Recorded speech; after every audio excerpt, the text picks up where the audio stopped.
За нас е прифатливо тоа што е во барањата. Тоа се 50 на потписи за да може да се кандидираат независните листи на овие локални избори. Ова го следи европскиот тренд, европските стандарди каде што се отвара можноста за демократијата, а не се затвара. Ставањето на одредени проценти само во многу мал број на општини ќе дозволи повеќе слобода во кандидирањето, а во големиот дел на општините, посебно овие кај што има големо население и како го отежнува. Според последните измени што ги поништи Уставниот суд за Скопје од 1000 потписи се накачуваше барањето на 4500 потписи, што е 4,5 пати повеќе од потребните потписи за една партија основање.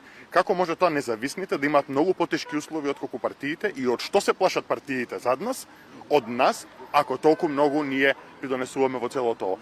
Политичките партии кај нас тешко може да постигнат консензус за некакви суштински, стратешки, државни прашања, ако се работи за оневозможување на независните кандидати да настапуваат на изборите, брзо успеваат да го направат тој чекор. Македонија со ова е на листата на држави кои не покажуваат никакви демократски капацитети.